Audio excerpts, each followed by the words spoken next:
Hey everyone, welcome back to the English Learn and Speak. Today, I want to start with a big question.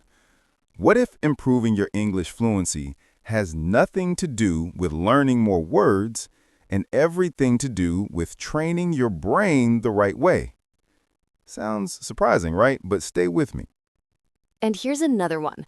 What if just 20 minutes a day could completely transform the way you speak English? Not hours, not long lessons, just 20 focused minutes with the right techniques. In today's episode, we're giving you something special.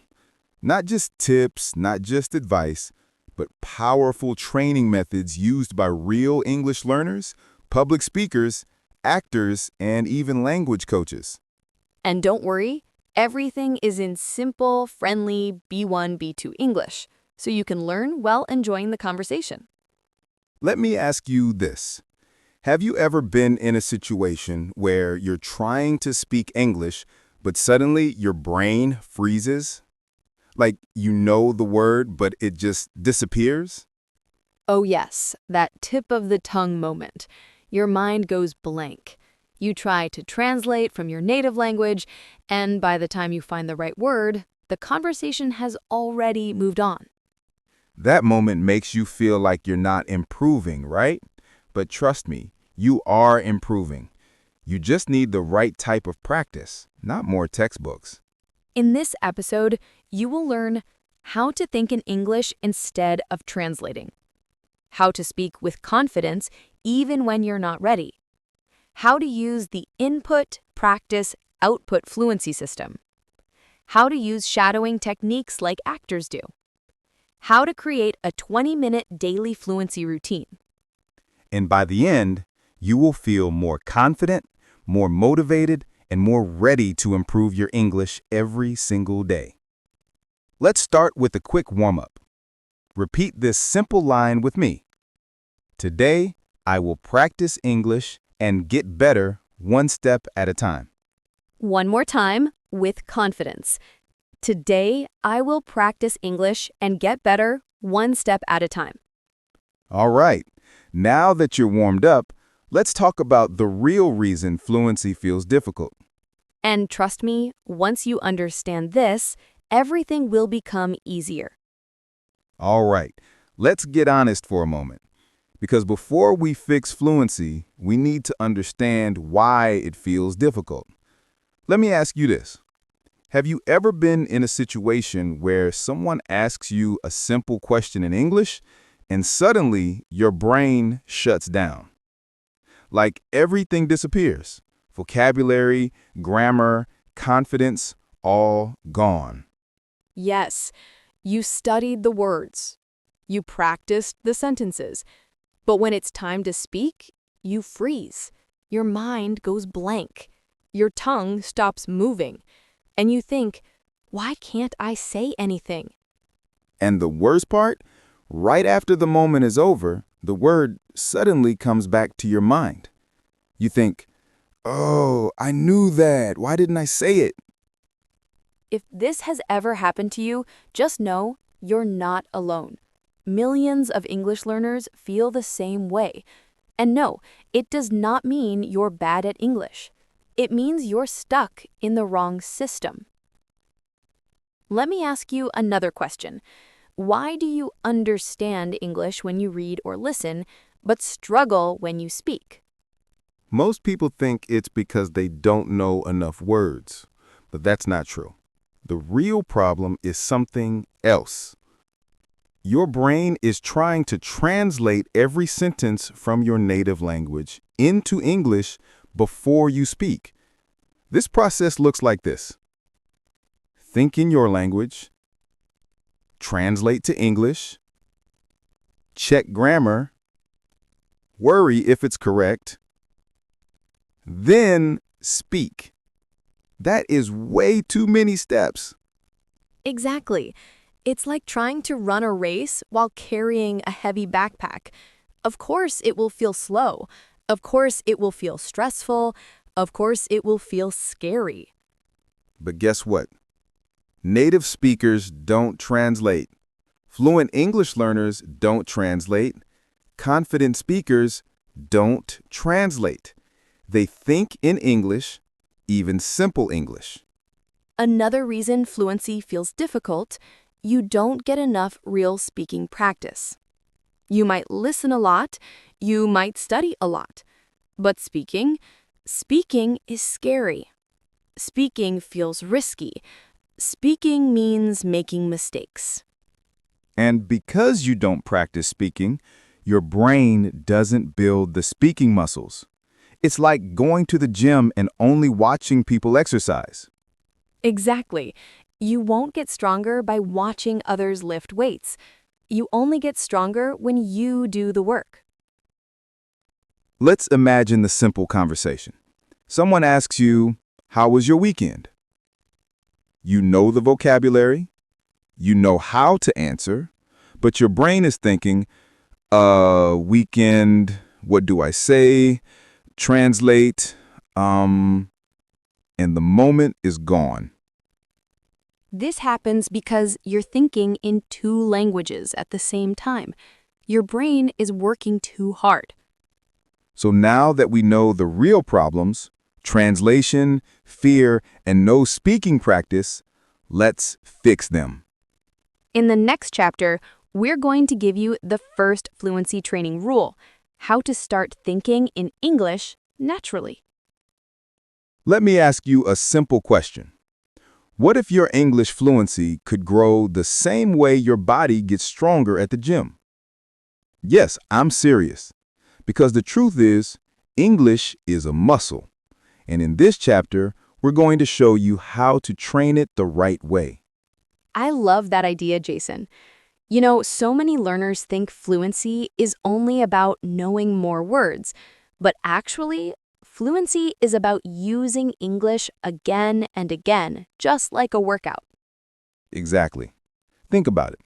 If you do one push-up today and one push-up next week, are you going to get stronger? Nope. But if you do a small, simple routine every day, even for 5 minutes, you will see big changes. Same with English.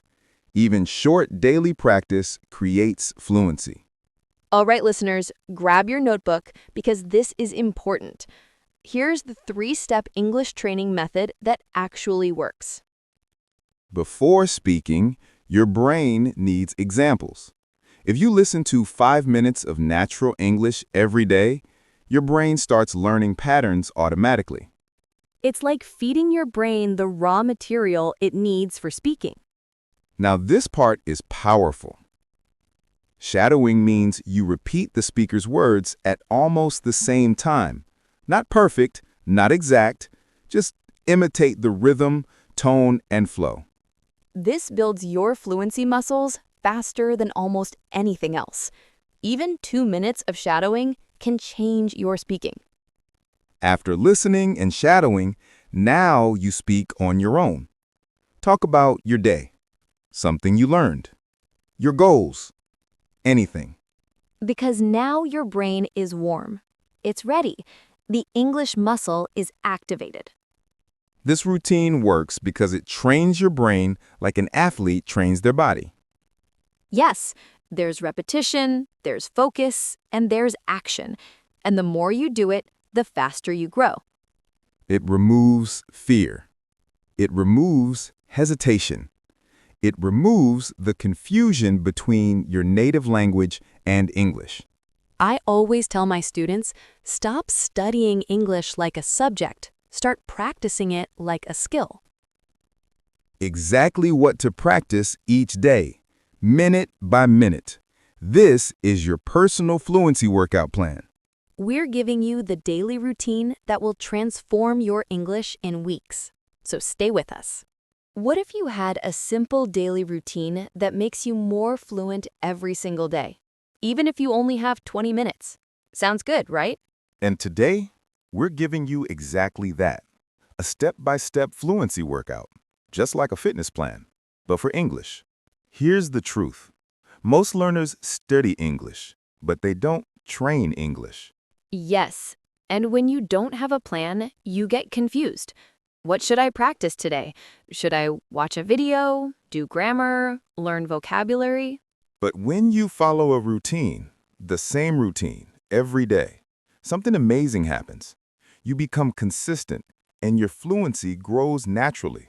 All right, everyone, write this down. This is your 20-minute daily English workout. Start with 5 minutes of listening. Choose something simple, a short podcast, a YouTube clip, a dialogue, an English learning channel. The goal here is not to understand every word. You're just warming up your English brain, like stretching before exercise. This is the most powerful part of the routine. Choose a small clip, even 20 to 30 seconds, and repeat after the speaker. Follow their tone, rhythm, speed, and emotion. Don't try to be perfect. Just speak with them. This builds fluency faster than grammar rules ever will. Now your brain is ready, so it's time to speak alone. Talk for 5 minutes about your day, what you learned, your goals, something interesting, or retell the story from the clip. And listen, you don't need a partner. You don't need a teacher. Just pick up your phone and record yourself. This gives you real practice and shows your progress over time. Last 5 minutes, vocabulary. But don't learn 20 new words. Learn 3 useful, real-life words from the content you listen to. Write them, speak them, make sentences. Just 3 a day means 90 words a month, and you actually remember them. Real fluency comes from small steps done consistently. Here's something powerful. If you follow this 20-minute routine for 30 days, your fluency will change. Record yourself once a week. Compare your voice. You will hear smoother sentences, faster response, fewer pauses, more confidence. Fluency is not magic. It's training. And today, we're going to talk about how to stay motivated and never give up, even when you feel stuck. The mindset that successful English speakers use every day. If you've ever felt tired, frustrated, or slow in English, Chapter 5 will change how you learn forever. All right, I want to ask you something. Be honest with yourself for a moment. How many times have you felt like giving up on English? Like your progress is too slow? Like you're not smart enough? Like other people speak better than you? If you've ever felt that, congratulations. It means you're human, and it means you're learning something big. Let me tell you something that almost every English learner struggles with: self-doubt. Thoughts like, my English is bad, people will laugh at me, my pronunciation is terrible, I can't speak fast like native speakers. And the sad part is, most learners are improving, but they don't see it because they focus only on mistakes. Yes, you don't notice your progress because your brain remembers the one mistake you made, not the 30 sentences you said correctly. So today, we want you to make one simple mindset change. Stop asking, am I perfect? Start asking, am I improving? Fluency doesn't come from perfection. It comes from practice, consistency, and courage. Here's one powerful rule we teach all our students. Confidence first, correctness second. Because when you speak with confidence, your brain relaxes, your vocabulary flows naturally, and your English becomes clearer. But when you speak with fear, your brain freezes. You forget simple words, and everything feels difficult. So speak, even if you're unsure. Speak, even if you make mistakes. Speak, even if you feel nervous. That's how fluency grows. Instead of thinking, I hope I don't make mistakes, try thinking, I wonder what new thing I will learn today. This is a mindset shift, from fear to curiosity, from stress to confidence, from perfection to progress. Let me tell you a quick story. We once had a student named Alex. He understood grammar, he learned vocabulary, but he didn't speak because he was scared of making mistakes. One day, he told us, I'm waiting until my English becomes better, then I will speak. And we told him something simple. Your English becomes better only when you speak. He started small, 2 minutes a day. just speaking to himself. After 1 month, his confidence changed. After 3 months, he was speaking with foreigners at his job. Now he leads meetings in English. The lesson? Fluency doesn't come to you. You create it. So, dear listener, if you've stayed with us until now, it means you believe in yourself, even if it's just a little. And we believe in you too. You're not too late. You're not too slow. You're not behind. You're learning. You're growing. You're becoming fluent one step at a time. And remember, fluency is not a talent. It's a training. If today's episode helped you, don't forget to hit subscribe, because we're here every week to make your English stronger. And leave a comment. What part of this routine will you start today? Keep practicing. Keep speaking. Keep believing in yourself. Because your fluent English future is already waiting for you. You just have to walk towards it.